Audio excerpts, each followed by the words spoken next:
बात हुई Pakistan super league season 10 के हवाले से, जिसमें कल डबल हेडर खेला गया और दूसरा मैच जो था वो पेशावर ज़ल्मी और लाहौर कलंदर के दरमियान था और ये क्वार्टर फाइनल की हैसियत इख्तियार कर गया था। जो जीता वो प्लेऑफ के लिए क्वालिफाई कर पाता और लाहौर कलंदर ने ये कर दिखाया है। लाहौर कलंदर का प्लेऑफ में होना बड़ा जरूरी था क्योंकि लाहौर कलंदर होम टीम, फेवरेट टीम और क्राउड पुलर टीम है। ये कह सकते हैं कदाफी में जितने भी स्पेक्टेटर्स आते हैं वो लाहौर कलंदर्स को देखने के लिए आते हैं। यहाँ पर पेशावर ज़ल्मी के लिए, बाबर आजम के लिए आते हैं, तो बाबर आजम की टीम जो है वो बाहर हो गई है। क्या सर्कमस्टांसिस रहे, क्या वजूहात रही? क्योंकि बाबर पिछला मैच कराची से बड़ा क्लोज मार्जिन करीब जाकर हार गए, वो बहुत बड़ा टारगेट था, लेकिन ये टारगेट जो है वो 150 रन का था। ऑल तो 13 ओवर से बारिश के मुतासिर हुआ।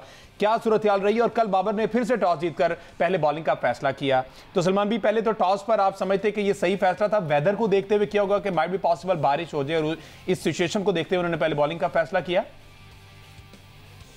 देखिए, मुझे नहीं मालूम, लेकिन अगर मेरे से पूछें तो ये फैसला ठीक नहीं था, क्योंकि जब आप कह लें कि एक प्रेशर सिचुएशन में जाते हैं और आप जो है, आज अगर बारिश की वजह थी तो कल क्या वजह थी? उन्होंने तो तब भी पहले बॉलिंग कर ली और वो यही करते चले आ रहे। ये एक प्री डिटर्मिन्ड माइंडसेट है, इसका उस दिन से, उस पिच से, उस कंडीशन से ताल्लुक नहीं है। ये ऐसे लगता है पहले से प्री सेट एक दिमाग में उन्होंने अखज़ कर लिया कि यही है हमारे लिए आगे जाने का तरीका, जो कि बुरी तरह से फेल हुआ है। I think the bowling changes the way he didn't work in the previous game, in the yesterday's game.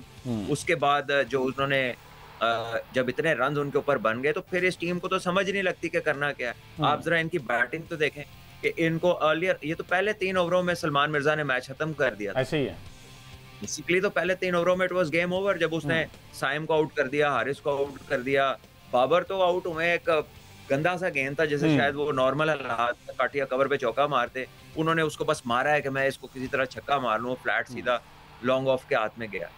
तो आई थिंक कि इनके ऊपर जब ये रन्स लग गए थे तो इन पे प्रेशर बहुत ज्यादा बन गया था और the only way they could have avoided that was by winning the toss and batting first. वो उन्होंने ऑप्ट नहीं किया और बॉलिंग उनकी जो है वो पहले जब उन्होंने टीमों को थोड़ा बहुत ट्रबल किया वो अलजारी जोसेफ थे, ठीक है, उनके साथ फिर अली रजा भी इफेक्टिव हो जाते थे। अब वो अकेले अली रजा हैं और एक तो मुझे ये नहीं समझ आती कि बॉलर यंग है, वो इमर्जिंग है, वो जब बॉलिंग कर रहा होता है कप्तान बाउंड्री पे फील्डिंग करने चला जाता है, उसको हिट लगती है, उसको समझ कुछ नहीं आती, उससे बात करने कौन आता है? लुकवुड आता है। आई डोंट नो कि वो लैंग्वेज कितनी समझते होंगे या कितनी नहीं समझते होंगे, but it is supposed to be the captain who is the senior most player to be around him.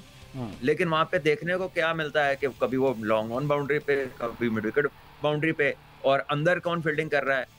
वो फील्डिंग कर रहा है लुकवुड। मुझे तो ये ना अपनी कैप्टनसी की समझ नहीं आ रही। मैं मुल्तान के मैच में भी देख रहा था, उबैद शाह ने ओवर कराया, उसके बाद स्पिनर की शॉर्ट कवर में उबैद शाह खड़ा हुआ था और उस टीम का जो सबसे तेज फील्डर है तैयब ताहिर, वो थर्ड मैन या फाइन लेग बाउंड्री के ऊपर खड़ा हुआ था। तो ये बिल्कुल बेसिक टैक्टिक्स हैं क्रिकेट के, कि जब ओवर के इब्तिदा होती है आपके शार्प फील्डर सर्कल के अंदर होते हैं, जब आपकी हॉट जोन्स आती हैं जिसमें पावर प्लेज आते हैं या फिनिश डेथ बॉलिंग आती है, तो आपके अच्छे फील्डर हॉट स्पॉट्स पे चले जाते हैं, काउ कॉर्नर में, लॉन्ग ऑन पे, लॉन्ग ऑफ पे, जहाँ पे कैचेस और हिटिंग एक्सपेक्ट कर रहे होते हैं आप।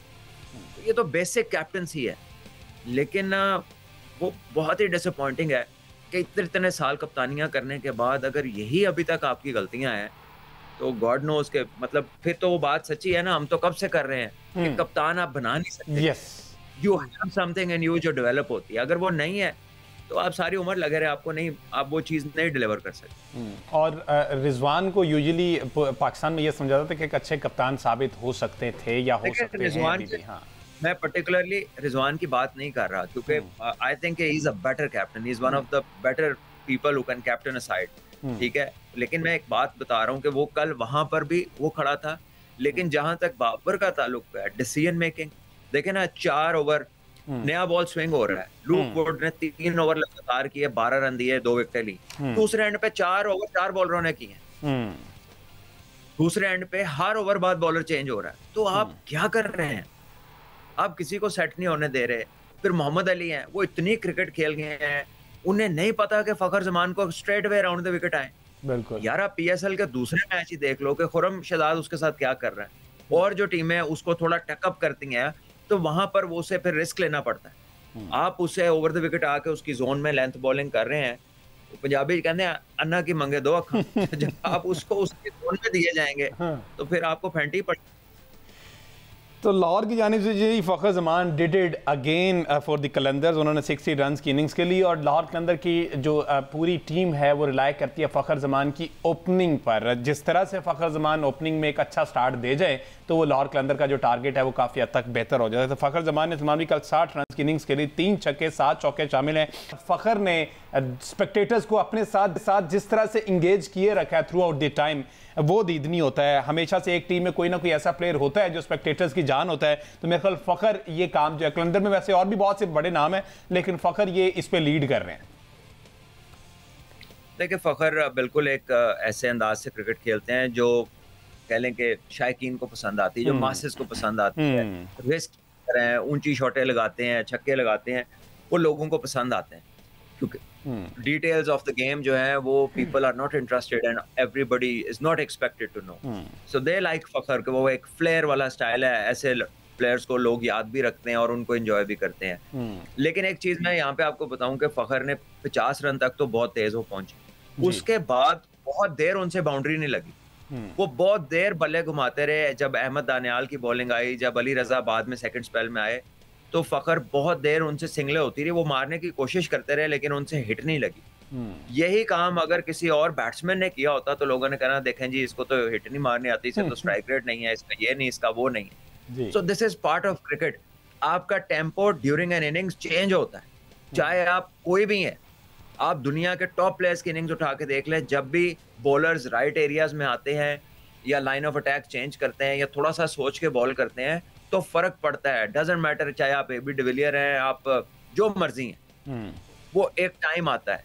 और स्पेशली हमारे जो प्लेयर्स हैं ये तो रीजन सेंट्रिक है, इनका तो पता होता है नहीं या मिड विकेट मारनी है या स्क्वायर मारनी है या हट के चलानी है या निकल मारनी है। एबी डिविलियर्स तो 360 प्लेयर था, ठीक है, जब उसको भी राइट एरियाज में बॉलिंग होती थी तो वो भी रिस्पेक्ट देता था। सो हमारे यहाँ जो क्रिकेट को लोग डिस्कस करने वाले ना वो कहते हैं देखे जी अब फ़खर ने कई ऐसी बारियां ली हैं लेकिन उस पर कोई बंदा आपको बात करता नजर नहीं आएगा जिसमें वो सिर्फ बॉल टू बॉल खेले।